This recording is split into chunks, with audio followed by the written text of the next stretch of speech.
NEET UG 2026 కౌన్సిలింగ్కి సంబంధించి మీకు end to end service లేదా గైడెన్స్ కావాలనంటే మీరు మెంటర్ మ్యాట్రిక్స్ ఎడ్యుకేషనల్ సర్వీసెస్ని కాంటాక్ట్ చేయండి, లేదా కింద కనిపిస్తున్న 9849966500కి కాల్ చేసినట్లయితే మీకు కావాల్సిన complete information, guidance and counselling service కూడా ప్రొవైడ్ చేయడం జరుగుతుంది. సో దీంట్లో మీకు ఆల్ ఇండియా కోటా కౌన్సిలింగ్ లేదా స్టేట్ కౌన్సిలింగ్, తెలంగాణ, ఏపీ ఇంకా వేరే స్టేట్ కౌన్సిలింగ్ అయినా కూడా మీకు ప్రొవైడ్ చేయడం జరుగుతుంది. సో అదేవిధంగా management quota, NRI quota admissions కూడా ఎలా ప్రొసీడ్ అవ్వాలి, ఏం చేయాలి, వీటికి సంబంధించిన రిజిస్ట్రేషన్, డాక్యుమెంట్స్ ఇలాంటి వాటికి సంబంధించిన ఇన్ఫర్మేషన్ కూడా మీకు ప్రొవైడ్ చేయడం జరుగుతుంది. అదేవిధంగా రిజిస్ట్రేషన్ దగ్గర నుంచి మీకు certificate upload, verification, choice filling లేదా వెబ్ ఆప్షన్స్, అదేవిధంగా సీట్ అలాట్మెంట్ అయిన తర్వాత ఫీ పేమెంట్ ఎలా చేయాలి, డౌన్లోడ్ ఎలా చేయాలి, ఇలాంటి వాటికి సంబంధించిన కంప్లీట్ ఇన్ఫర్మేషన్ మీకు ఇవ్వడం జరుగుతుందన్నమాట. సో ఏ ప్రాబ్లం లేకుండా మీరు ఎంబీబీఎస్ సీట్ తీసుకొని జాయిన్ అవ్వాలి అండ్ ఎటువంటి మిస్టేక్స్ జరగకుండా ఉండాలి అని అంటే మీకు ఒక ఎక్స్పర్ట్ గైడెన్స్ అయితే కంప్లీట్గా అవసరం ఉంటుంది. సో తప్పకుండా మీరు డీటెయిల్స్ కోసం మన ఆఫీస్కి డైరెక్ట్గా విజిట్ చేయొచ్చు, లేదంటే ఆన్లైన్ సర్వీస్ కావాలంటే ఆన్లైన్లో కూడా మీరు కాంటాక్ట్ చేయొచ్చు. So address and phone number ఇక్కడ ఇవ్వడం జరిగింది, మీరు ఎప్పుడైనా తప్పకుండా కాల్ చేయొచ్చు. సో అదేవిధంగా మనకి ఒక వాట్సాప్ గ్రూప్ కూడా క్రియేట్ చేయడం జరిగింది. ఇది ఫ్రీ గ్రూప్ అనమాట. సో నీట్ యూజీ 2026కి సంబంధించి ఎటువంటి ఇన్ఫర్మేషన్ ఉన్నా, అప్డేట్స్ ఉన్నా, అలర్ట్స్ మీకు ఈ గ్రూప్లో పోస్ట్ చేయడం జరుగుతుందన్నమాట. ఇన్ కేస్ మీరు ఈ గ్రూప్లో ఫ్రీగా జాయిన్ అవ్వాలనుకుంటే ఈ క్యూఆర్ కోడ్ స్కాన్ చేసి మీరు గ్రూప్లో జాయిన్ అవ్వచ్చు. అదేవిధంగా దీనికి సంబంధించిన లింక్ కూడా నేను వీడియో కింద ప్రొవైడ్ చేస్తాను. సో ఆ లింక్ క్లిక్ చేసినా కూడా మీరు వాట్సాప్లో ఫ్రీగా జాయిన్ అవ్వచ్చు. సో ఇది మీకు ఫ్రీగా ప్రొవైడ్ చేస్తుందన్నమాట. సో ఇక మనం వీడియోలోకి వెళ్ళినట్లయితే అసలు మనకి తెలంగాణలో ఎన్ని మెడికల్ కాలేజెస్ ఉన్నాయి అండ్ వాటికి కౌన్సిలింగ్ అంటే ఎప్పుడు ఆ కాలేజ్ ఎప్పుడు స్టార్ట్ అయింది, తర్వాత దాంట్లో ఉన్న ఇంటేక్ ఎంత, అంటే నెంబర్ ఆఫ్ సీట్స్ ఎన్ని, ఆ సీట్స్ ఎలా ఫిల్ చేస్తారు, ఆల్ ఇండియా కోటానా, స్టేట్ కౌన్సిలింగా, లేకపోతే ఇంకా వేరే ఏమైనా ఉన్నాయా, ఇలాంటి డీటెయిల్స్ అన్నీ కూడా మీకు ఈ వీడియోలో ప్రొవైడ్ చేయడం జరుగుతుందన్నమాట. సో మిస్ అవ్వకుండా, స్కిప్ చేయకుండా కంప్లీట్గా చూడండి. అదేవిధంగా వీడియోని లైక్ చేసి మీరు మీ ఫ్రెండ్స్ కూడా షేర్ చేయండి అండ్ మన ఛానల్ని సబ్స్క్రైబ్ చేసి ఫాలో చేస్తూ ఉండండి. మీకు అప్డేట్స్ అన్నీ కూడా వస్తూ ఉంటాయి. ఈ కౌన్సిలింగ్ ప్రొసీజర్ మొత్తం అయిపోయేంత వరకు కూడా గైడెన్స్ కూడా ప్రొవైడ్ చేయడం జరుగుతుందన్నమాట. పర్సనల్ గైడెన్స్ కావాలనంటే మీరు తప్పకుండా మమ్మల్ని కాంటాక్ట్ చేయొచ్చు. పెయిడ్ కౌన్సిలింగ్ ఉంటుందన్నమాట. పెయిడ్ కౌన్సిలింగ్ గైడెన్స్ సర్వీసెస్ అన్ని ప్రొవైడ్ చేయడం జరుగుతుంది. సో ఇక తెలంగాణలో మనం మెయిన్గా కాలేజెస్ ఏవి తీసుకున్నట్లయితే AIIMS institute of medical sciences బీబీ నగర్లో ఉంది. ఇది మీ అందరికీ తెలుసు. ఇది వచ్చేసి మనకి 2019లో స్టార్ట్ అయింది. దాంట్లో ఇంటేక్ వచ్చి మనకి 100 సీట్స్ అయితే ఉన్నాయన్నమాట. సో మరి 100 సీట్స్ ఎలా ఫిల్ చేస్తారంటే కంప్లీట్గా ఆల్ ఇండియా కోటాలోనే 100% సీట్స్ ఆల్ ఇండియా కోటాలోనే ఫిల్ చేయడం జరుగుతుందన్నమాట. దీంట్లో స్టేట్ కోటా అనేది ఏమీ ఉండదు కాబట్టి 100% సీట్స్ ఆల్ ఇండియా కోటాలోనే ఉంటాయి, ఆల్ ఇండియా కోటా కౌన్సిలింగ్లో. ఓకే, సో మీ అందరికీ తెలుసు కదా, ఆల్ ఇండియా కోటా కౌన్సిలింగ్ సపరేట్గా ఉంటుంది, అదేవిధంగా స్టేట్ కోటా కౌన్సిలింగ్స్ సపరేట్గా ఉంటాయి. ఓకే, సో ఈ ఎయిమ్స్ అనేవి అన్నీ not only Bibinagar, AIIMS ఏవేవైతే ఉన్నాయో ఇన్స్టిట్యూషన్స్ అన్నీ కూడా మనకి ఆల్ ఇండియా కోటాలోనే ఫిల్ చేయడం జరుగుతుంది అనమాట సీట్స్. ఓకే, నెక్స్ట్ వచ్చేసి మనకి గవర్నమెంట్ మెడికల్ కాలేజెస్ ఏమున్నాయి తెలంగాణలో అని చూస్తే ఆల్మోస్ట్ మనకి ఒక 36 గవర్నమెంట్ మెడికల్ కాలేజెస్ అయితే ఉన్నాయి. సో వాటికి సంబంధించి మనం ఇక్కడ ఎస్టాబ్లిష్డ్ ఇయర్ ఎప్పుడు అండ్ ఇంటేక్ ఎంత అండ్ వాటిలో ఉన్న సీట్లు ఎలా ఫిల్ చేస్తారో అనేది కూడా ఇక్కడ నేను మెన్షన్ చేశాను చూడండి. ఫర్ ఎగ్జాంపుల్ ఇప్పుడు మనము ఉస్మానియా మెడికల్ కాలేజ్ హైదరాబాద్ తీసుకుంటే 1946లో ఎస్టాబ్లిష్ చేయడం జరిగింది. సో దీంట్లో మనకి ప్రస్తుతానికి 250 సీట్స్ ఉన్నాయి. అయితే దీంట్లో నుంచి ప్రతి గవర్నమెంట్ కాలేజ్ నుంచి 15% సీట్లు ఈ ఆల్ ఇండియా కోటా కౌన్సిలింగ్కి వెళ్ళిపోతాయి కాబట్టి ఆ ప్రకారంగా చూస్తే 38 సీట్స్ మనకి ఆల్ ఇండియా కోటాకి వెళ్ళిపోయాయి. ఓకే, దాని తర్వాత మనకి మిగిలిన 85% సీట్స్ ఏవైతే ఉంటాయో అవి స్టేట్ కోటాలో ఉంటాయి, స్టేట్ కౌన్సిలింగ్లో ఫిల్ చేస్తారంటే స్టేట్ కౌన్సిలింగ్ ఎవరు చేస్తారు అని అంటే KNR UHS, Kaloji Narayana Rao university of health sciences మనకి ఇక్కడ తెలంగాణలో సీట్లు ఫిల్ చేస్తుంది. ఏఐక్యూ సీట్స్ ఏవైతే మనం ఎంసీసీ ఫిల్ చేయడం జరుగుతుంది అనమాట. అయితే దీంట్లో ఉన్న 250 సీట్లు 15% అంటే 38 సీట్స్ మనకి 38 సీట్స్ ఆల్ ఇండియా కోటాకి వెళ్తాయి అండ్ 213 సీట్స్ స్టేట్ కౌన్సిలింగ్లో ఉంటాయన్నమాట. అదేవిధంగా మనకి గాంధీ మెడికల్ కాలేజ్ 1954లో స్టార్ట్ అయింది, దీంట్లో కూడా 250 సీట్స్ ఉన్నాయి. ఓకే, తర్వాత కాకతీయ మెడికల్ కాలేజ్ 1959లో స్టార్ట్ అయింది, 250 సీట్స్ ఉన్నాయి.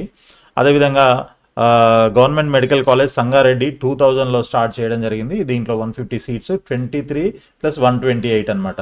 సో ఈ విధంగా మనకి 15% seats all India quota, 85% seats మనకి స్టేట్ కౌన్సిలింగ్లో ఉంటాయి. అయితే దీంట్లో ఈఎస్ఐ కాలేజ్ ఏదైతే ఉందో దీనికి సంబంధించి కొంత డిఫరెంట్గా ఉంటుంది. దీంట్లో ఈ కాలేజ్ మనకి 2016లో స్టార్ట్ చేశారు. ఇది 150 సీట్స్ ఉంటాయి.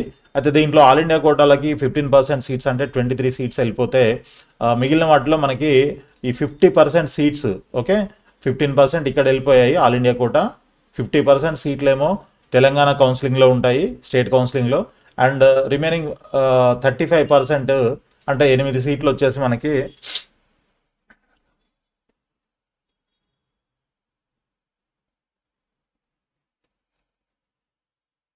ఇన్షూర్డ్ పర్సన్స్కి అలాట్ చేయడం జరుగుతుందన్నమాట. ఈఎస్ఐ కోటా అంటారు దాన్ని. సో దాని కింద అలా ఉంటుంది మనకి ఈఎస్ఐ. అదేవిధంగా మనకి సింగరేణి మెడికల్ కాలేజ్ అంటే యాక్చువల్గా ఇది గవర్నమెంట్ మెడికల్ కాలేజే, రామగుండంలో ఉంటుంది. సో ఇది 2022లో స్టార్ట్ అయింది. దీంట్లో కూడా ఒక 150 సీట్స్ ఉన్నాయి అండ్ 23 సీట్స్ ఏమో ఆల్ ఇండియా కోటాకి వెళ్తున్నాయి. అండ్ 120 ఆర్ 121 ఒక 0.5 అటు ఇటుగా వస్తుంటుంది అనమాట. కాబట్టి ఒకసారి 121 ఉంటే అక్కడ 7 ఉంటాయి, ఇక్కడ 120 ఉంటే ఇక్కడ 8 ఉంటాయి అనమాట. సో దాని గురించి మీరు వరి అవ్వాల్సిన అవసరం లేదు.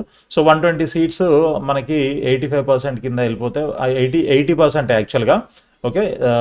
సింగరేణి కాలరీస్కి 5% ఉంటుంది కాబట్టి 5%లో 8 seats. So just a minute, ఇది ఈఎస్ఐ ఇది ఐ థింక్ ఇది కొంచెం ఈ నంబర్ కొంచెం తప్పున్నట్లుంది, నేను మళ్ళీ చెక్ చేస్తాను. రైట్, ఇది తీసుకున్నట్లయితే పర్సంటేజ్ అయితే కరెక్టే. ఇక్కడ చూడండి, ఇప్పుడు all India quota 15% ESI medical కాలేజ్లో, 50% ఏమో స్టేట్ కౌన్సిలింగ్ అండ్ 35% దీంట్లో కరెక్టే, 35% అయితే ఐపీ కోటాలో ఉంటుంది, ఇన్షూర్డ్ పర్సన్స్ కోటాలో. అదేవిధంగా ఇప్పుడు సింగరేణి కాలరీస్కి వచ్చినట్లయితే 15%, 80% అండ్ ఇది 5% ఉంటుంది, ఓకే. సో ఈ విధంగా మనకి సీట్స్ అయితే ఉన్నాయి. దాని ఇంకా రిమైనింగ్ గవర్నమెంట్ కాలేజెస్ ఏవైతే ఉన్నాయో వాటిలో ఉన్నటువంటి number of seats and all India కోటాకి ఎన్ని వెళ్తాయి, తర్వాత స్టేట్ కౌన్సిలింగ్లో ఎన్ని ఉంటాయి అనేది ఇక్కడ క్లియర్గా మెన్షన్ చేయడం జరిగిందనమాట. సో టోటల్గా వచ్చేసి మనకి 4290 సీట్స్ గవర్నమెంట్ మెడికల్ కాలేజెస్లో ఉన్నాయి, ఓకే, తెలంగాణలో. ఎయిమ్స్ మనం క్యాలిక్యులేట్ చేయలేదు దీంట్లో. అండ్ ఇవి 644 సీట్లు 15%లో ఆల్ ఇండియా కోటాకి వెళ్ళిపోతే, నెక్స్ట్ స్టేట్ కౌన్సిలింగ్లో 3587 సీట్స్ ఉన్నాయి. ఇవి మనకి లాస్ట్ ఇయర్ డేటాని బట్టి మనం తీసుకున్నటువంటి ఇంటేక్ అనమాట ఇది. మళ్ళీ ఈ సంవత్సరం మనకి కొత్తగా ఏమైనా సీట్లు అలాట్ అయినా లేకపోతే ఏదైనా కాలేజీకి పర్మిషన్ రాకపోయినా ఇవి పెరగడం కానీ తగ్గడం కానీ జరిగే అవకాశం అయితే ఉంటుంది. కాబట్టి ఇది ఎగ్జాక్ట్గా ఉన్నటువంటి ఇన్ఫర్మేషన్ కాదు, అప్రాక్సిమేట్గా మీకు ఒక ఐడియా ఉంటుందని చెప్పేసి ఈ వీడియో చేయడం జరిగిందనమాట. నెక్స్ట్ వచ్చేసి మనకి private medical colleges. So private medical colleges తీసుకుంటే మనకి ఆల్మోస్ట్ ఇవి 1 2 3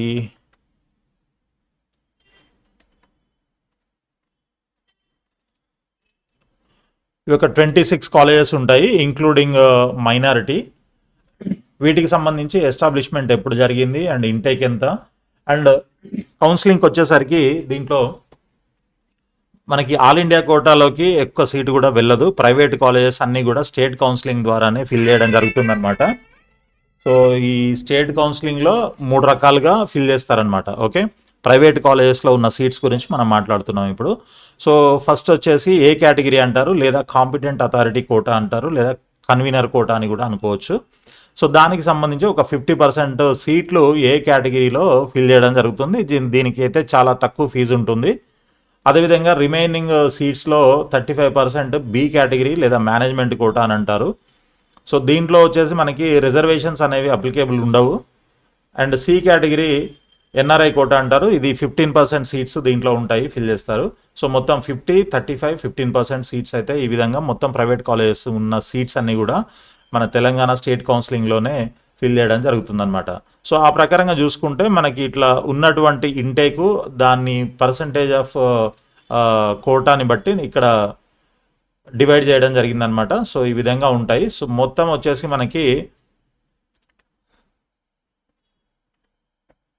400 and 550 సీట్స్ ప్రైవేట్ కాలేజెస్లో ఉంటే దాంట్లో 2275 సీట్స్ ఏ క్యాట్లో ఉంటాయి. తర్వాత 1593 వచ్చేసి మనకి బి క్యాట్లో ఉంటాయి మేనేజ్మెంట్ కోటాలో. తర్వాత సి కేటగిరీకి వచ్చేసి 683 683 సీట్స్ ఉంటాయి. సో వీటికి సంబంధించి మీకు ఫీజులు ఎలా ఉంటాయనంటే బి క్యాట్కి వచ్చేసి మనకి 11,55,000 నుంచి 13 lakhs వరకు ఉంటాయి. కాలేజీని బట్టి అది మారుతూ ఉంటుంది. అదేవిధంగా సి క్యాట్కి వచ్చేసరికి బి క్యాట్ మీద డబల్ వరకు తీసుకోవచ్చు అని చెప్పేసి మనకి జియో అయితే ఉంది. కాబట్టి ఆ డబల్ ఎంత ఉంటుంది అని అంటే అప్ టు 26 lakhs వరకు ఉండొచ్చు. అది కాలేజీని బట్టి ఉంటుంది. 13 lakhs బి కేటగిరీ ఫీజు ఉన్న కాలేజీలో 26 lakhs అవుతుంది. లేదు 12 lakhs ఉన్న కాలేజీలో బి కేటగిరీ ఫీజు ఉన్న కాలేజీలో ఎన్ఆర్ఐ కోటా ఫీజు 24 lakhs అవుతుంది. అలా డబల్ వరకు ఉంటుందన్నమాట. అయితే మరి ఎవ్రీ ఇయర్ 5 yearsకి ఛార్జ్ చేస్తున్నారు ఎన్ఆర్ఐ కోటా లేదా బి కేటగిరీ ఫీజు. ఈ సంవత్సరం మరి మన మెడికో పేరెంట్స్ అసోసియేషన్ అని పేరెంట్స్ అందరూ వీళ్ళంతా కూడా అడగడం జరుగుతుంది. సో దీనికి సంబంధించి యూనివర్సిటీ అండ్ ఎన్ఎంసి కూడా దీనిపైన ఒక పబ్లిక్ నోటీస్ కూడా ఇవ్వడం జరిగింది. ఫీజు 4.5 yearsకి మాత్రమే ఛార్జ్ చేయాలి అని చెప్పేసి. ఇన్ కేసు ఏదైనా కాలేజ్ 5 yearsకి ఛార్జ్ చేసినట్లయితే 5.5 yearsకి ఛార్జ్ చేసినట్లయితే వాళ్ళ మీద యాక్షన్ తీసుకుంటామని కూడా చెప్పడం జరిగింది. సో చూద్దాం మరి ఈ సంవత్సరం ఎలా తీసుకుంటారు ఏంటి అనేది. అయితే దానికి సంబంధించిన డీటెయిల్స్ ఇప్పుడు మీకు ఎన్ఆర్ఐ కోటాకి వెళ్తే ఫీజు సపోజ్ 12 lakhs ఉందనుకోండి. 12 lakhs బి కేటగిరీ ఫీజు ఉంటే అది 24 lakhs అవుతుంది.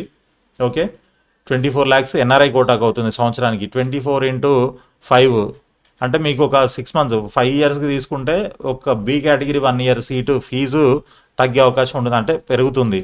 అలా కాకుండా 4.5 yearsకి తీసుకున్నట్లయితే అది తగ్గే అవకాశం ఉంటుంది. బట్ అది ఏమవుతుంది ఏంటి అనేది చూద్దాము. సో కాలేజీని బట్టి వాళ్ళు ఎలా తీసుకుంటారు ఏంటి అనేది తర్వాత తెలుస్తుంది. రెండో పాయింట్ ఏంటి అని అంటే ఎవరైతే ఎన్ఆర్ఐ కోటాలో ఒకవేళ సీట్ కావాలని అనుకుంటున్నారో మీరు తప్పకుండా మనకి ఒకసారి కాంటాక్ట్ చేయండి. ఎన్ఆర్ఐ కోటా ఫీజు మీకు యాక్చువల్గా అయితే ఫుల్ ఫీజు కట్టాల్సి ఉంటుంది. And first year fee pay చేయాల్సి ఉంటుంది. సెకండ్ ఇయర్ బ్యాంక్ గ్యారంటీ కూడా ఇవ్వాల్సి ఉంటుంది. సో బ్యాంక్ గ్యారంటీ ఇవ్వాలి అని అంటే మళ్ళీ ఫస్ట్ ఇయర్ ఫీజు ఏమో మీరు కాలేజీలో కట్టాలి. ఫర్ ఎగ్జాంపుల్ మీకు 25 lakhs ఫీజు ఉంది. 25 lakhs ఫీజు పర్ యానం ఉంది ఏదో ఒక కాలేజీలో అనుకుందాము. సో అలాంటప్పుడు మీరు ఏం చేయాలి, 25 lakhs ఫీజు పే చేయాల్సి ఉంటుంది ఫస్ట్ ఇయర్ది. మళ్ళీ సెకండ్ ఇయర్ది ఇంకొక 25 lakhs బ్యాంక్లో పెట్టుకొని అక్కడ నుంచి బ్యాంక్ గ్యారంటీ సర్టిఫికేట్ తీసుకొచ్చి కాలేజీలో సబ్మిట్ చేయాల్సి ఉంటుంది. అంటే మీ దగ్గర ముందుగానే 50 lakhs ఉండాలి. సో అలా లేని వాళ్ళు ఎవరైనా ఉంటే బ్యాంక్ గ్యారంటీ, అంటే అన్ని కాలేజెస్కి కాదు కొన్ని కాలేజెస్కి సంబంధించి మనం బ్యాంక్ గ్యారంటీ లేకుండా కూడా మేనేజ్ చేయొచ్చు. అండ్ రెండో పాయింట్ ఏంటి అని అంటే కొంతమంది దగ్గర అమౌంట్ ఉన్నట్లయితే 4.5 years ఆర్ 5 years మొత్తం టోటల్ ప్యాకేజ్ ఒకటి మాట్లాడుకొని, సో మామూలుగా అయితే మీకు టోటల్ 1 crore లేదా 1.25 అలా పడుతుంది. సో అలా కాకుండా కొంచెం తక్కువలో ఏదైనా మాట్లాడాలి అని అంటే మనం తప్పకుండా మాట్లాడి పెడతాము. సో ఎన్ఆర్ఐకి కోటాకి సంబంధించిన డాక్యుమెంట్స్కి సంబంధించి మీకు ఏమైనా డౌట్లు ఉన్నా కూడా మీరు తప్పకుండా కాంటాక్ట్ చేయొచ్చు. సో ఎటువంటి ఇన్ఫర్మేషన్ కావాలన్నా బీ క్యాట్ లేదా ఎన్ఆర్ఐ కోటా వీటన్నిటికి సంబంధించి డెఫినెట్గా నేను మీకు హెల్ప్ చేస్తాను. సో ఈ విధంగా కింద కనిపిస్తున్న నంబర్స్కి మీరు కాల్ చేయొచ్చు. 9849068590 లేదా 9849966500. Okay, so right. ఇక మనకి ఈ విధంగా A cat, B cat, C cat వీటికి సంబంధించి సీట్స్ అయితే ఈ విధంగా ఉంటాయన్నమాట. సో ఇకపోతే మనకి ప్రైవేట్ మెడికల్ యూనివర్సిటీ కూడా ఒకటి ఉంది, మీ అందరికీ తెలిసిందే. నీలిమ ఇన్స్టిట్యూట్ అని మనకి ఆల్రెడీ తెలుసు. అయితే ఇది 2023లో స్టార్ట్ అయింది. దీంట్లో ఇంటేక్ 200 ఉంటుంది. అయితే దీంట్లో 50% సీట్స్ ఏ క్యాట్లో ఉంటే 35% seats B cat management quota ఉంటుంది. తర్వాత సి క్యాట్ అంటే ఎన్ఆర్ఐ కోటాలో 15% సీట్స్ ఉంటాయి. సో వాటిని డివైడ్ చేస్తే ఈ విధంగా 100, 70, 30 ఈ విధంగా ఉంటాయి అన్నమాట. ఇకపోతే మనకి తెలంగాణలో ఇంకొక 2 డీమ్డ్ యూనివర్సిటీస్ కూడా ఉన్నాయి. Mallareddy medical college for women and Mallareddy institute of medical sciences. ఇవి 2 2012-13లో స్టార్ట్ చేయడం జరిగింది. అయితే ఈ 2 మనకి ఇంతకు ముందు ఓకే తెలంగాణ స్టేట్ కౌన్సిలింగ్లో ఉండేది. బట్ ఇప్పుడు ఈ 2 స్టేట్ కౌన్సిలింగ్లో లేవు. ఇవి ఒకవేళ వీటిల్లో మీకు సీట్ కావాలంటే మీరు కంపల్సరీ ఆల్ ఇండియా కోటాలో రిజిస్టర్ చేసుకొని అక్కడ పార్టిసిపేట్ చేయాల్సి ఉంటుందన్నమాట. ఓకే, కానీ గవర్నమెంట్ ఫీజు అయితే ఉండదు. మామూలు కన్వీనర్ కోటా ఫీజు ఇట్లాంటివి ఏమి ఉండవు. ఇక్కడ డైరెక్ట్గా management quota and NRI quota అని 2 రకాలు ఉంటాయి. ఓకే, సో ఇప్పుడు ఆల్ ఇండియా కోటా గురించి ఒక చిన్న పాయింట్ మీకు అంటే క్లారిఫికేషన్ కోసం. ఆల్ ఇండియా కోటాలో ఉండేటివి మీకు కాలేజెస్ ఎయిమ్స్ ఉంటాయి, జిప్మర్ ఉంటాయి, దాంతోపాటు ఆల్ గవర్నమెంట్ కాలేజెస్ ఉంటాయి ఇండియాలో ఉన్నటువంటి. వాటిల్లో నుంచి 15% సీట్స్ ఆల్ ఇండియా కోటా కౌన్సిలింగ్కి వస్తాయి. దాంతోపాటు ఈ మన డీమ్డ్ యూనివర్సిటీలు ఏవైతే ఉంటాయో ఇవి కూడా ఉంటాయి. ఈ డీమ్డ్ యూనివర్సిటీలో ఉన్నటువంటి సీట్లు management quota and NRI quota అని 2 కోటాస్లో వాటిని ఫిల్ చేయడం జరుగుతుంది అనమాట. వాటి ఫీజులు కూడా అదే రేంజ్లో ఉంటాయి. సో ఫీజెస్కి సంబంధించి A cat, B cat and NRI quota వీటన్నిటికి సంబంధించి ఈ కాలేజెస్ అన్నిటికీ డీమ్డ్ యూనివర్సిటీ కానీ ప్రైవేట్ యూనివర్సిటీస్, ప్రైవేట్ కాలేజెస్ కానీ వీటన్నిటికి సంబంధించి ఫీజులకి సంబంధించి ఇంకొక వీడియో అయితే నేను చేసి మీకు పోస్ట్ చేస్తాను. సో తప్పకుండా మీరు కాంటాక్ట్ చేయండి. ఐ మీన్ ఇంకేమైనా డౌట్లు ఉన్నట్టయితే నంబర్స్కి కాల్ చేయొచ్చు, లేదంటే వీడియో కింద డిస్క్రిప్షన్ అడ్రస్ ఉంటుంది, అక్కడ మీరు డైరెక్ట్గా వచ్చేయచ్చు ఆఫీస్కి. లేదనంటే మీరు వీడియో కింద కామెంట్స్లో పెట్టినా కూడా ఆన్సర్ చేయడానికి ట్రై చేస్తాము. లేదు వాట్సాప్ గ్రూప్లో జాయిన్ అయితే మీకు అప్డేట్స్, అలర్ట్స్ అన్నీ కూడా వస్తూ ఉంటాయి. వాట్సాప్ గ్రూప్ లింక్ నేను మీకు వీడియో కింద డిస్క్రిప్షన్లో షేర్ చేస్తాను. సో ఆల్ ది బెస్ట్ అండి. మీ అందరికీ ఇప్పటిదాకా మంచి ర్యాంక్స్ వచ్చిన వాళ్ళందరూ చాలా కష్టపడి ర్యాంక్ తెచ్చుకున్నారు కదా. సో ఇప్పటిదాకా చేసింది ఒక ఎత్తు అయితే ఇప్పటి నుంచి చేయాల్సింది ఇంకొకటి. ఈ స్టేజ్ దాటితే మీరు 100% సక్సెస్ఫుల్గా అడ్మిషన్ అయితే మీరు సెక్యూర్ చేసుకోవచ్చు. కాబట్టి ఇక్కడ మీరు ఏ చిన్న మిస్టేక్ చేసినా కూడా మీకు సీటు వచ్చే అవకాశం ఉన్నా కూడా మీరు ఆ సీట్ లాస్ అయ్యే ఛాన్సెస్ ఉంటాయి మిస్టేక్ చేయడం వల్ల. అలా మిస్టేక్స్ చేయకుండా ఉండాలి అని అంటే మీకు ఎక్స్పర్ట్ గైడెన్స్ అనేది కంపల్సరీ. కాబట్టి మీరు తప్పకుండా ఆ గైడెన్స్ కోసం మీరు మమ్మల్ని కాంటాక్ట్ చేయొచ్చు. ఆల్ ది బెస్ట్ అండి. Thank you so much.